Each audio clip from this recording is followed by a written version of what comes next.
नमस्कार, आप देख रहे हैं बिहार एवन न्यूज। मैं हूं विवेक रंजन। बिहार में विधानसभा चुनाव होना है। चुनाव को लेकर सरगर्मियां तेज हो गई है। जितने तमाम दल हैं जो पूरी तरीके से चुनावी मोर्चा में जुट गई है। ऐसे में एलजेपी जो इस तरीके से जो बीजेपी से और जेडीयू से अलग हुई है, उसके बाद एलजेपी की भी तरफ से प्रतिक्रिया आना चालू हो गया। इसी बीच हम इस्लामपुर विधानसभा क्षेत्र के जो लोजपा की तरफ से जो इस्लामपुर विधानसभा के जो प्रत्याशी हैं नरेश प्रसाद सिंह जी हैं, वो अपना प्रेस कॉन्फ्रेंस कर रहे हैं। प्रेस कॉन्फ्रेंस में क्या कुछ कर रहे हैं, सुनिए। पिछले 15 सालों से काम कर रही है, तो उनकी जो कमियां हैं उसको उजागर करने की ज़रूरत है, क्योंकि 15 सालों में अगर हमारे शब्दों में देखा जाए तो ये गणेश परिक्रमा कर रहे हैं, क्योंकि जहाँ से चले थे वहीं पे पहुँच गए हैं। 15 सालों में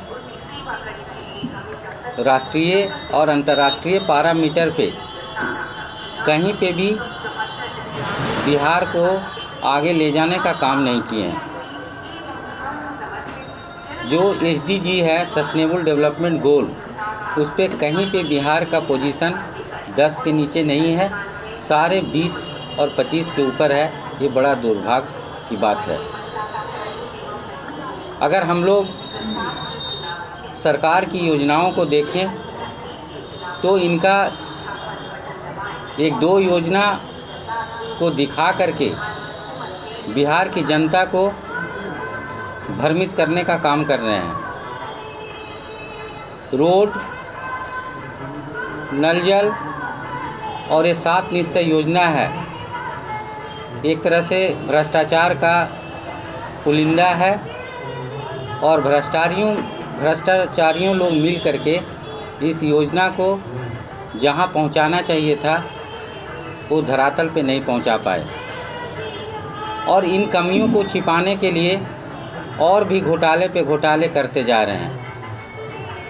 शिक्षा हो, स्वास्थ्य हो, रोजगार की बात हो, इंडस्ट्री की बात हो, कृषि के क्षेत्र में विकास हो, कहीं पे भी इनकी भूमिका दिखती नहीं है।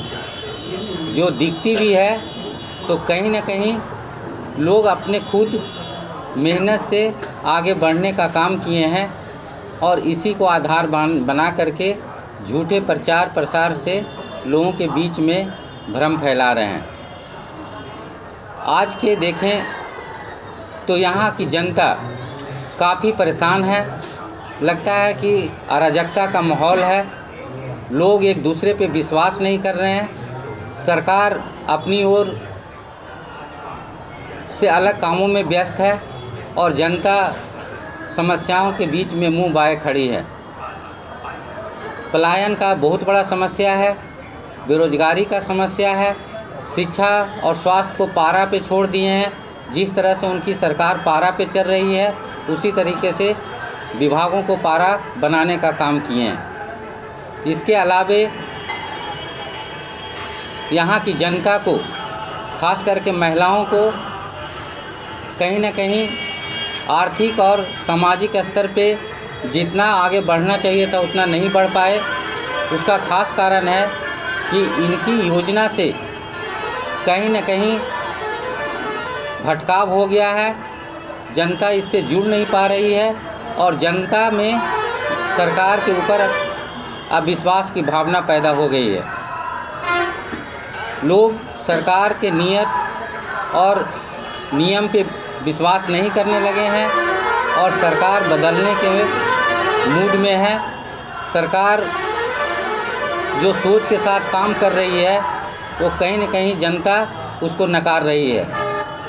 बिहार फर्स्ट और बिहारी फर्स्ट के नारों को लेकर के आगे बढ़ रही है, और लोगों में उसके जो विजन डॉक्यूमेंट है और जिस तरीके से उसमें लिखा गया है और आगे बढ़ाने की बात कही गई है, इससे लोग आशान्वित हैं और पार्टी के साथ जुड़ करके आगे चलने के लिए तैयार हैं। लोगों में एक विश्वास को बनाए रखने के लिए पार्टी के सभी कार्यकर्ताओं को इस दिशा में काम करने के लिए लगाया गया है, और हमारा भी पार्टी के दिशा निर्देश को पालन करते हुए सरकार के जो कमियां हैं उसको लेकर के लोगों के बीच में जाने का निर्णय हुआ है। क्या 15 साल बनाम 15 साल वाले की बात हो रही है, अब दोनों पर इस पे सवाल खड़ा कर रहे हैं। देखिए, अभी हमारा मुद्दा है 15 साल के ऊपर कि जो 15 साल लेने के बाद 5 साल और मांग रहे हैं, तो इन ऐसे लोगों को अगर हम लोग 25 साल भी दे देंगे, 50 साल भी दे देंगे, तो ये परिवर्तन नहीं कर पाएंगे, क्योंकि इनकी सोच वो नहीं है, इंटीग्रेशन नहीं करने का है, इनका अप्रोच जो है वो होलिस्टिक नहीं है। तो ऐसा लगता है कि सिर्फ वादे और वादे करके ये अपना नैया पार कराना चाहते हैं और इससे ज़्यादा इनके पास कुछ नहीं है। एक तरफ तेजस्वी यादव युवाओं की बात करें, वही दूसरी तरफ चिराग पासवान भी युवाओं की बात करें, तो ये दोनों में क्या अंतर है? देखिए, युवा का समस्या कोई भी हल करे, क्योंकि समस्या एक नहीं है, अनेकों समस्या है और सब इंटीग्रेट किया हुआ है। शिक्षा को जोड़िए युवा से, रोज़गार को जोड़िए, उनके रहन सहन के जोड़िए, उनके कम्युनिकेशन, पर्सनालिटी डेवलपमेंट को, सब एक जुड़ा हुआ है। तो अगर दोनों मिल करके भी अगर इस युवा की समस्या को आगे लेके जाते हैं तो हमें नहीं लगता है कि कोई अतिशयोक्ति होगी। क्या लग रहा है, इधर से तेजस्वी यादव जिस तरीके से जो बयान दे रहे हैं 10 लाख युवाओं के रोजगार की बात, उधर बीजेपी 19 लाख युवाओं के रोजगार की बात कर रही है, क्या है दोनों में अंतर है? देखिए, रोज़गार को अगर देखेंगे तो सबसे बड़ा चीज़ है कि रोज़गार में सतत आय का प्रबंध होना चाहिए। सरकारी नौकरी ही रोज़गार नहीं है, और अगर सरकार चाहे तो 10 लाख या 20 लाख तक ये रोज़गार दे सकती है, बशर्ते कि उसका एक अच्छा प्लानिंग हो और लोगों को उसमें भागीदारी सुनिश्चित किया जाए। तेजस्वी यादव सरकारी रोजगार की बात कर रहे हैं कि ये पद खाली है। देखिए, सरकारी योजना, सरकारी जो पद है अगर खाली है तो वो भरेंगे, लेकिन उसके लिए पहले रिसोर्सेज जो है उसको डेवलप करना होगा, तभी वो उसको कर पाएंगे, नहीं तो संभव नहीं है।